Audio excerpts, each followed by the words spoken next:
Hey guys, it's Ken again, and I want to talk to you about going to the gym.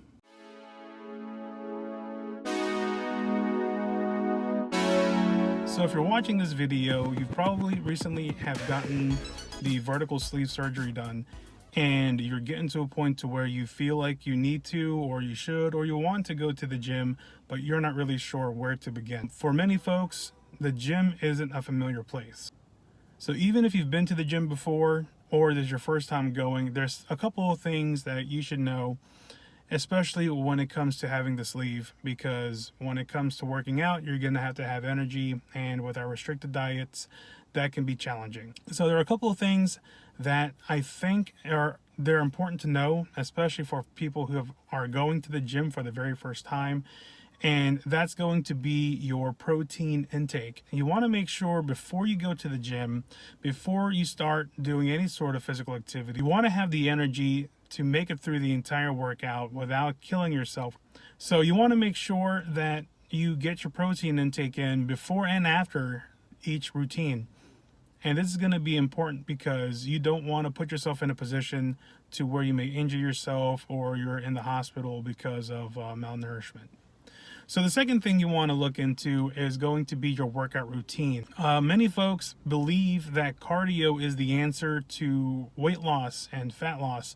And although cardio should be part of your routine, it shouldn't be the main focus. When it comes to burning fat, the best tool to have is lean muscle. So lean muscle mass is going to be there continually burning calories even after you're resting. And the reason why that is because of your metabolism. So even when you're resting, your body is continually burning energy just to sustain itself. So it's important to know that having lean muscle takes a lot more calories to sustain than without. So the more muscle you have, the more fat you're going to burn even at rest. So where does cardio come in? So it's a great way to hit your what they call afterburn. What afterburn is when you go into your workout routine and you start with strength training, you burn through all of your glycogen as you're working out. The glycogen is going to help you with the energy that you need to push through your workouts. Towards the end of the routine though, where your glycogen levels are low, your body is going to switch into this fat burning mode to where it now has to work on your energy reserves, which is going to be your fat cells.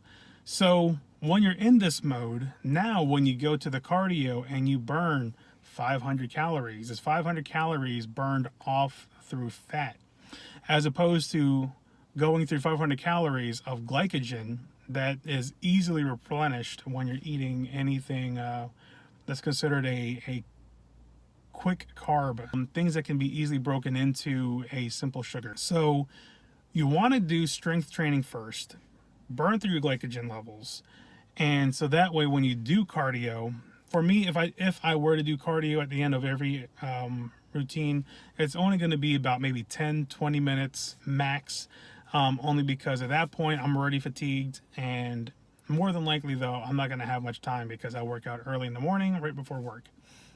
So that's number 2, strength training first and then cardio. I'm sure a lot of you have gone through, researched, and heard all this already before, but the side that a lot of folks don't talk about on YouTube is going to be how does an overweight person go into the gym? How do they get started? Because there's a stigma that fat people are lazy. And so I've seen in the support groups where a lot of the overweight folks who do go into the gym, some of them are mocked, which doesn't make any sense to me. If you're a fat person at the gym, that means you're trying to better yourself. The person is there, they're making the effort. There's no need to discourage them, but it is going to happen. It may not happen to everybody, but just keep that in mind that there are people out there who have nothing but hate for others. So just know that there are people out there that may look at you and snicker, or they may look at you and be judgmental, but you're there for a reason, and that reason isn't for them. So when you go to the gym, you want to be able to keep a log of everything you do. So first, let me go through and list a couple of things that I bring with me to the gym that I find very beneficial in keeping focus, as well as making my workouts easier. So first thing I do is I bring Bluetooth headphones, and the Bluetooth headphones are great because, number one, the music they play at the gym that I go to is horrible. Not horrible in the sense that the music itself is terrible, but it's not conducive to giving me the amp that I need to get my workout. If you can, get some headphones. Try to get the wireless ones, because with the wires, I've tried them and they just get in the way. You need to find a place to put your phone. You have to find earbuds that are long enough that'll reach without tugging or getting in the way when you're working out. So definitely get some Bluetooth headphones.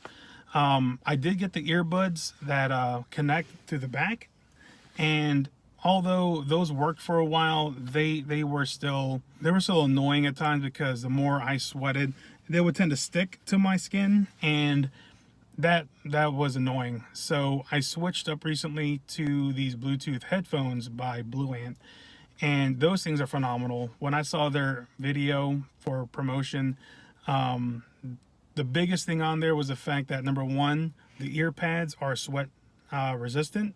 So when I say sweat resistant, I mean that they're okay to use for working out, and so that way they don't collect the sweat. Also, too, they don't move. So you keep them on your head, and it doesn't matter what I'm doing, running, jumping, moving, they don't shift off. I don't have to keep readjusting them. So they stay on nice and tight, but not tight enough to where it puts any pressure on my head. I have a large head, and I've had issues before with other headphones to where it makes it feel like I have a headache at the end.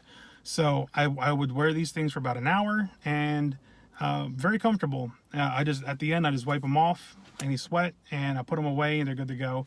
And the best thing too is it's like over 30 hours of battery life. That's their claim. I haven't hit the 30 hours yet.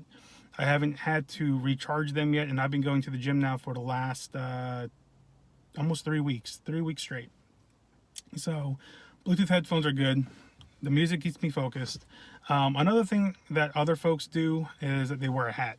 It keeps you focused. It keeps this vision here to the point to where you can't see what's going on around you. You're only focused on yourself for looking at a mirror. So that's very helpful too. So a hat, headphones.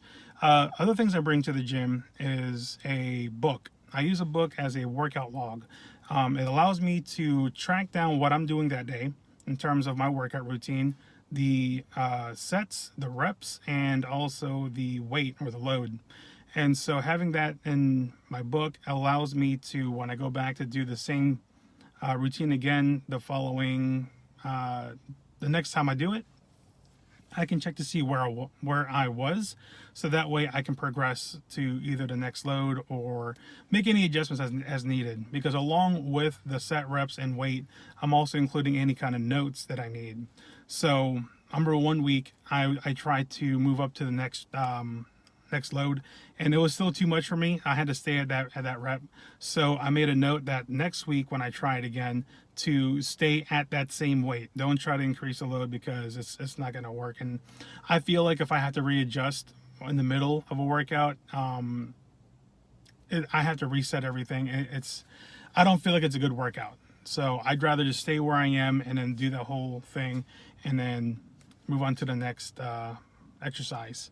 So a workout log is great. And also in the workout log in the book itself, I also keep track of my body measurements. I keep track of my vitals. So, and I use a bullet journal to do all this. And it's very helpful, more helpful than I thought it would be. A lot of folks use apps, and an app is fine, but you tend to get distracted holding a phone all the time, especially at a gym, where you got to type in things or search or whatever. Whereas a book is very simple, straightforward. You write down everything and then you're good to go. So, and then later on, if you want to enter that into your app, you can do so. You have a hard copy, go into your phone and then enter all the details later if you want to spit out any sort of metrics for reporting or whatever. So the workout log is great for me. So having those three things, very beneficial for me. I'm sorry, two things. I don't wear a hat. headphones, and the workout log. The next thing here is a mirror. All gyms have mirrors, and the mirrors aren't there for show. They're there for you to use so you can, number one, ensure that your form is good, because you don't want to put on a heavy load, have bad form, and then injure yourself, and now you're out for the next couple of weeks or worse. So you want to make sure you have good form, and the mirrors are there to do that, so you can see if one shoulder is dropping too much or if your back's not straight. Another good thing about the mirrors is that you get to look at yourself. Now, I don't say this and to be vain, but you do need to look at yourself, because in between sets or in between exercises, I will sit there and I will flex, certain parts of my body, because I want to be able to see where my opportunities are. I want to be able to know where my weaknesses are, because those are the areas I need to attack, and those are the areas I need to work on. People are going to look at you, and that's fine. Don't worry about them. You're there for you. So flex, pose, and then see what needs to be worked on. If you have to write down in your book that you've noticed that maybe your right side is getting more defined than your left side, make a comment on that. So next time you go back to the gym, you can work that side a little bit longer or harder. Because if you're just going in there blindly working out, it's going to be very difficult to make any sort of real gain. Another good thing about the mirror is that, again, you can look at yourself. Now, this part you are being vain, because you've made a ton of progress. You've lost the weight, you're gaining muscle, and you want to be able to appreciate that, because it helps motivate you to continue going. It motivates me for sure. Use the mirror. The mirror is great. And, when you go to the gym, just enjoy yourself. Don't look at it as a chore. I always tell everybody the hardest thing about the gym is getting there. Until then, guys, I'll talk to you next time. And if you have any questions, feel free to leave a comment below. We'll talk again. See ya.